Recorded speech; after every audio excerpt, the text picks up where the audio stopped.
Welcome to the Stillhouse Reflections, a quiet space to step outside the noise and consider what's real, what's yours, and what freedom can mean in everyday life. Hey folks, it's Della. Welcome back to the Stillhouse Reflections. So I want to talk about something fun today. We're going to talk about human rules versus natural truth and what the differences are.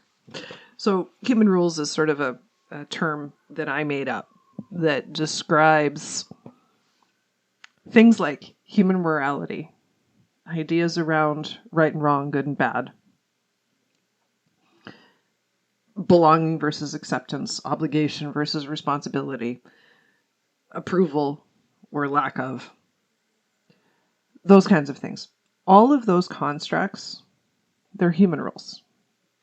Money is a human construct, right? Religion is a human construct. They're human rules. They're human ideas. They're made up things that humans invented really as a means of controlling each other. As a means of creating cohesion, as a means of creating society, right? There are some very natural human tendencies that people have, right? The need to belong and fit in is a very natural human feeling. It's a human idea, right? It's very natural and normal for people to want to feel like they fit in or belong to a group, right? Having a society built on moral cohesion is also very much a human idea.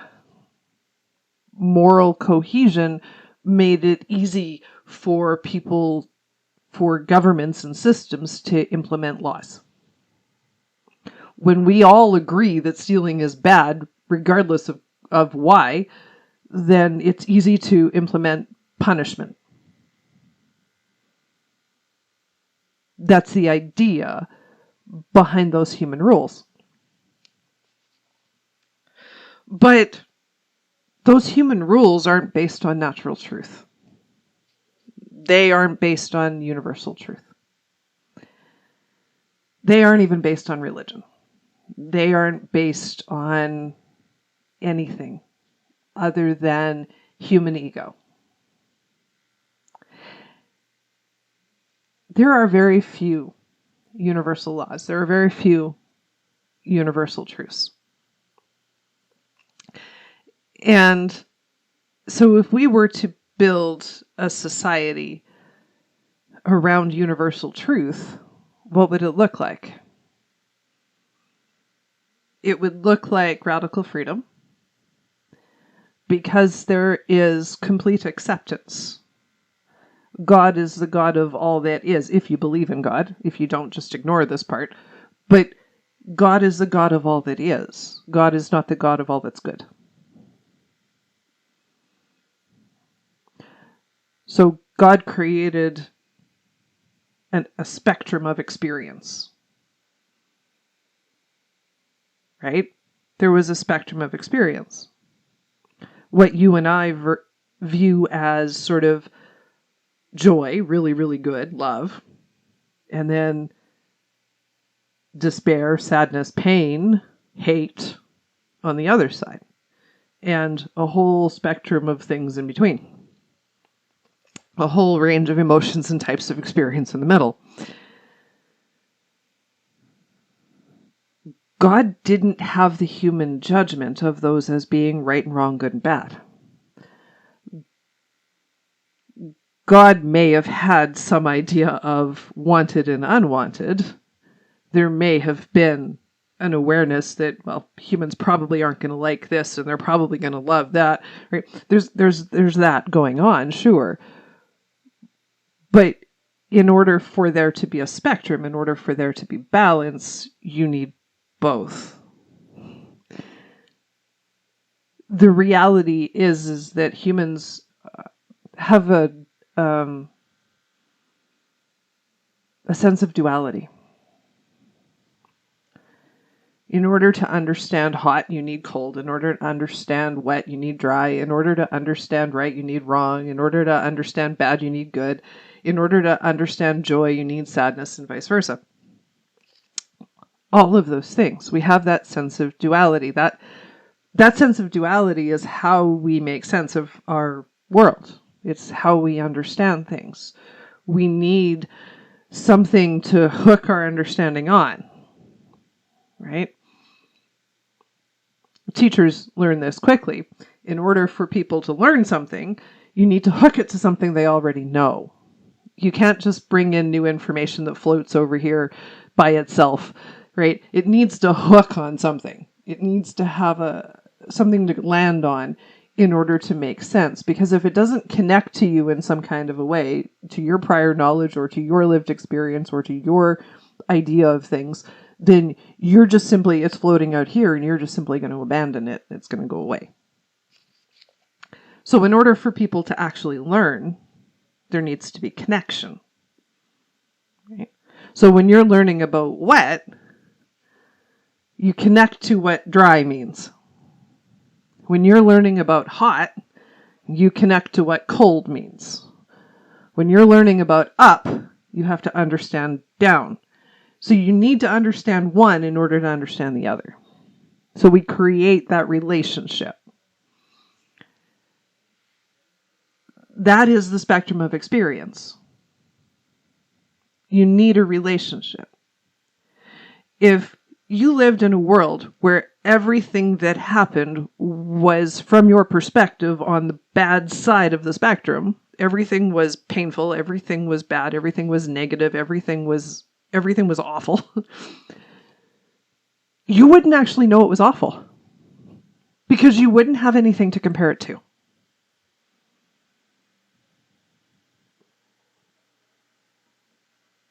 And the same is true in the opposite. If everything that you experienced was good, was joyful, was happy, you wouldn't know it because you wouldn't have anything to compare it to. You need that spectrum of experience. You need both. God understood the humans that were being created were going to need that set of experience in order to have an understanding. They were going to need to experience opposites. They were going to need to experience spectrum in order to understand. But humans do things to themselves. Humans have what we call free will. And humans do things to themselves. Humans focus on problems. Humans focus on the pile of problems. We all have the pile of problems in the corner. I call it laundry. We all have it. Everybody has it. But a lot of times we spend all of our energy focusing on those problems on the laundry because we think it's going to jump out at us if we don't. We think something bad's going to happen if we don't stand guard and watch the problems 24 hours a day, 7 days a week. Human focus, the way humans are taught to think about life, the way humans are taught to focus on problems, the way humans are taught to fix things, meaning if there's a problem, I need to fix it. I can't just leave it there. We don't do that with happy. We don't do that with joy. We don't do that with things we consider good. We have sayings like, if it ain't broke, don't fix it. Right? We don't want to tinker with good. Right? But bad we hone in on. It's like bees to honey.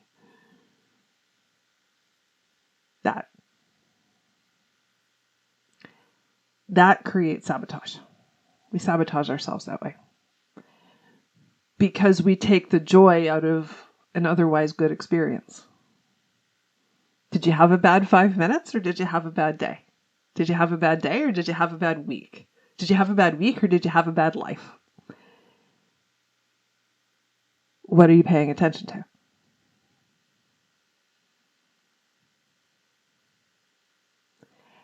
Human rules,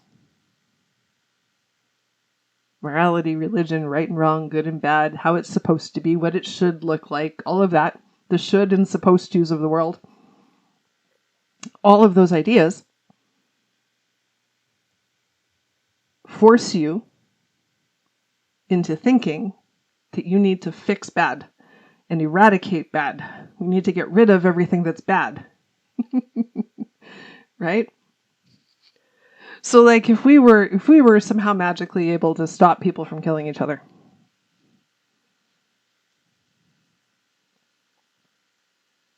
if we were magically able to fix a problem in the world, remove an experience of like murder or death, if we were able to remove that experience,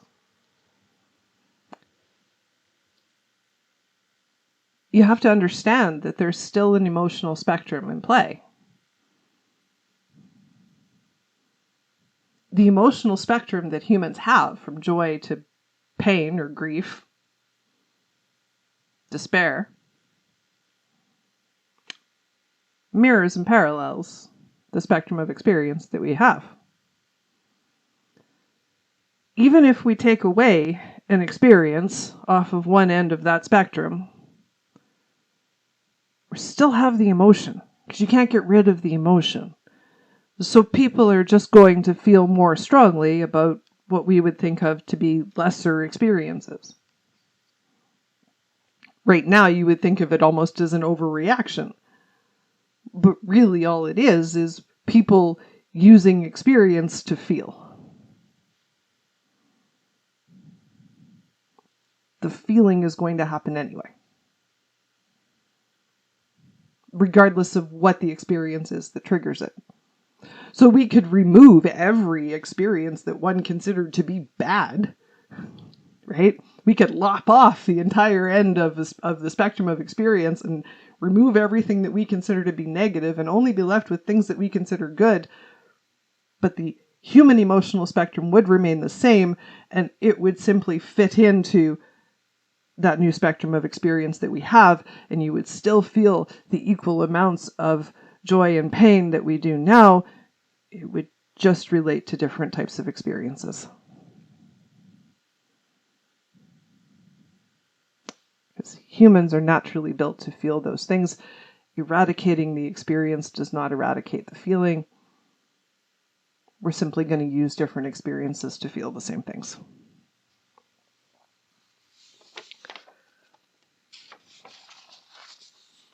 So those human rules around right and wrong, they're kind of irrelevant. They don't really matter because it doesn't change the emotional effect. The experiences are still going to have emotions, and the emotional spectrum is still going to be there. So the human rules that have been created to prevent experience doesn't really change anything. Preventing the experience doesn't prevent the emotion.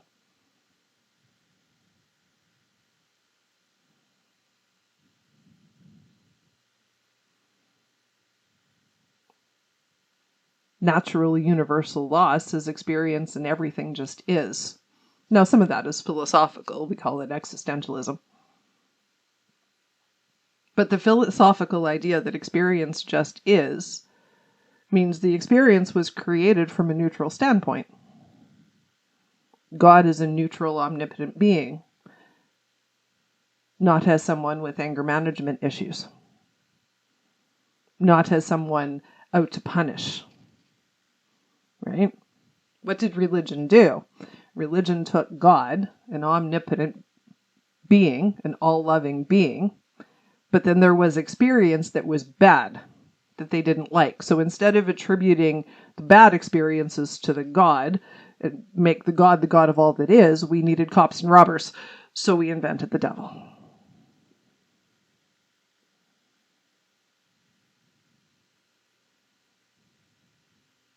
And we attributed bad experiences to the devil and good experiences to God, and that's how we got where we are.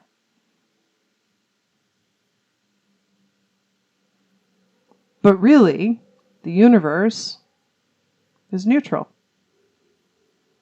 It's neutral.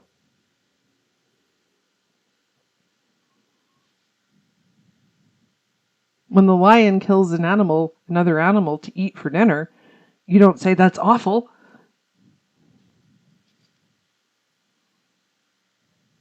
The universe created animals to kill each other for food. If the universe was against murder, then that wouldn't be a thing.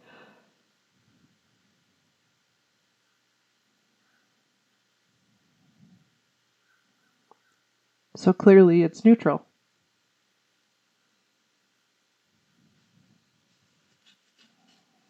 The horses don't look at the sheep and go, "You're awful."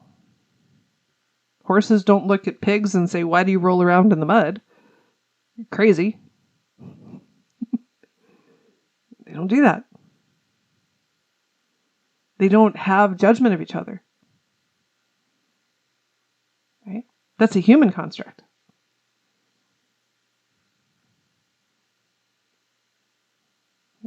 But the difference is, at least with animals, we have some acceptance. We kind of look at dogs and cats and pigs and horses and sheep and whatever, and we kind of go, well, they just are. We have a little bit of that. We're able to do that to some degree. We don't try to change that. But with humans, we do. With humans, we try to make people the same. We try to get conformity through coercion, through punishment, through judgment, through fear.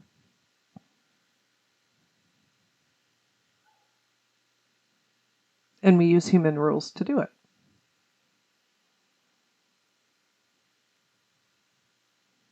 Right? So the truth of the universe, the truth of God, if you believe in one, was manipulated into control. It's used as a reason to control people, to get people to believe the same things and conform to a way of being in the world.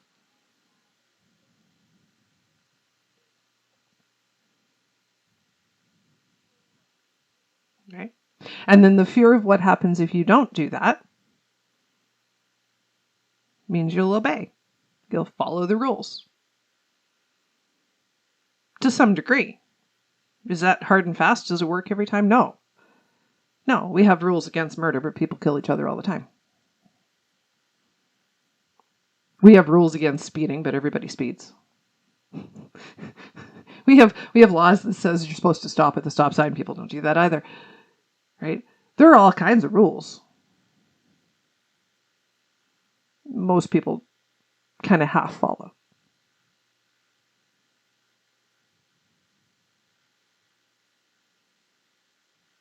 So rules don't really solve it, do they? They don't really work. They're changeable. Once people get past consequences, they kind of do what they're going to do anyway. Fear of punishment doesn't really stop people either, does it?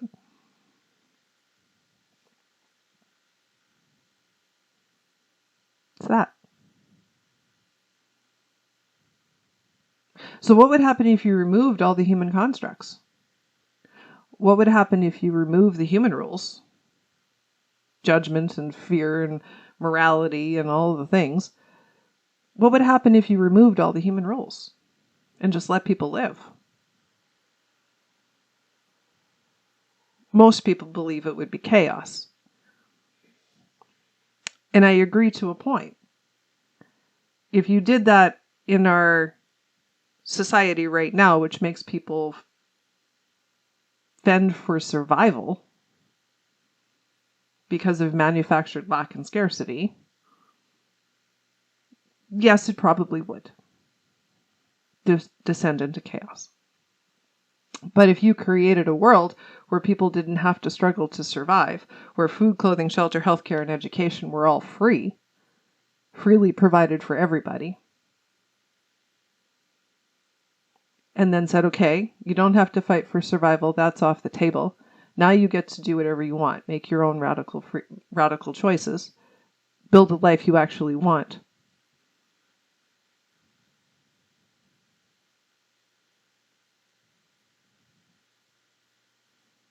Then removing the human rules wouldn't have the catastrophic effect that you think it would.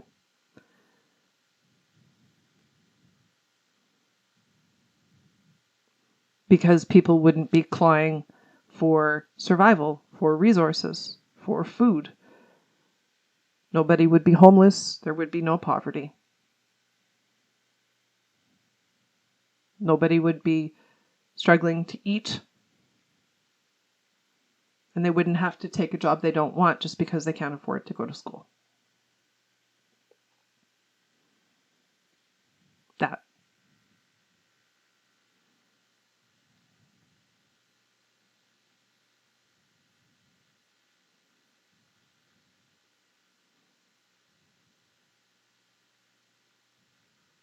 Human rules create control, but it distorts truth. Because people can't really live their truth when they're struggling to simply survive.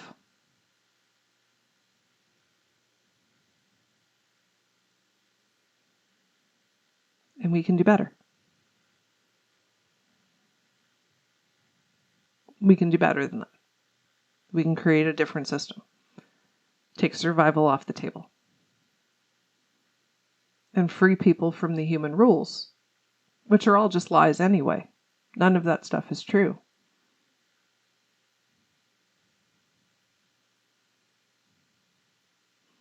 Our perception of reality is like a funhouse mirror. It's a distorted mirror. It's a warped, colored, distorted mirror. We don't see clearly because we filter everything through our own belief systems, our own sets of morality, our own lived experience and pain. Everything gets filtered through this warp, which means we don't see truth clearly necessarily. It's always filtered through a lens of pain. And when you're highly attached to moral ideologies and beliefs,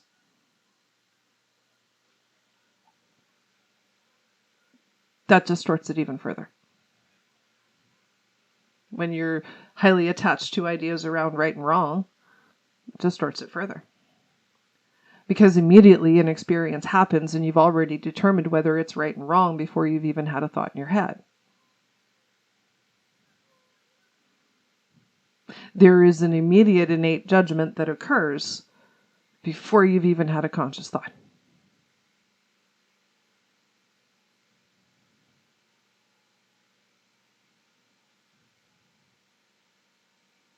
And when we look at reality, we can very clearly say that not all marriages are happy and not all funerals are sad.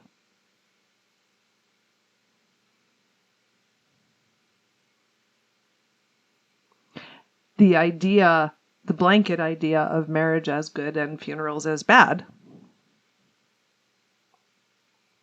is a human rule.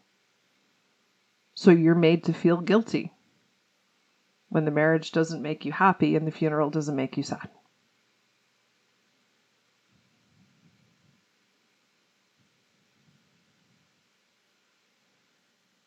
That's human rules.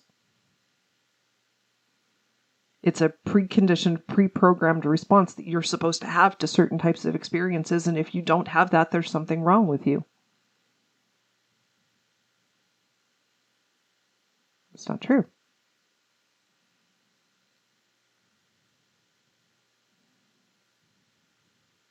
Two people can watch exactly the same movie and have two completely different reactions to the same movie.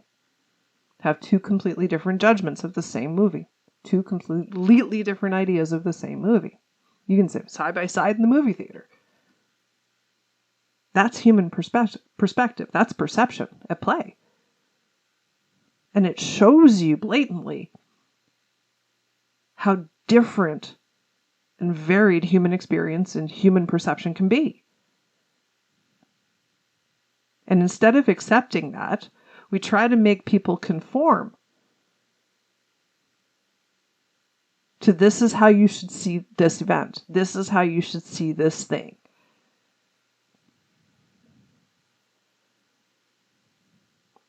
And then we take surveys to prove it. We go around and we poll people. 53% of people said this movie sucked. So now everybody's supposed to think it sucked because 53% did. And so to conform now, you can't like the movie either.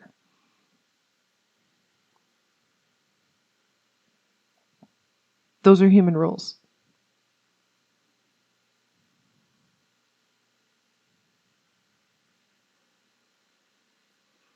that make you conform to things that aren't true for you.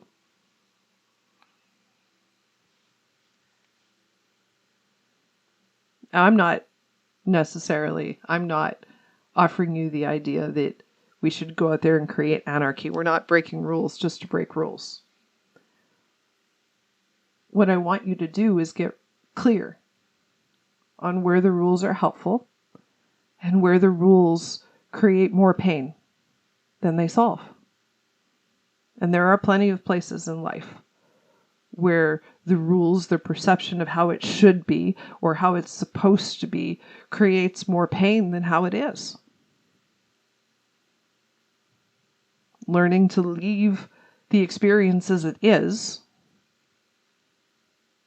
and just accept it as a thing that happens is how we move away from trying to control the experience to make it fit in the box of how we think things should be, or what we think should be happening or is supposed to be happening. It's how we get out of that.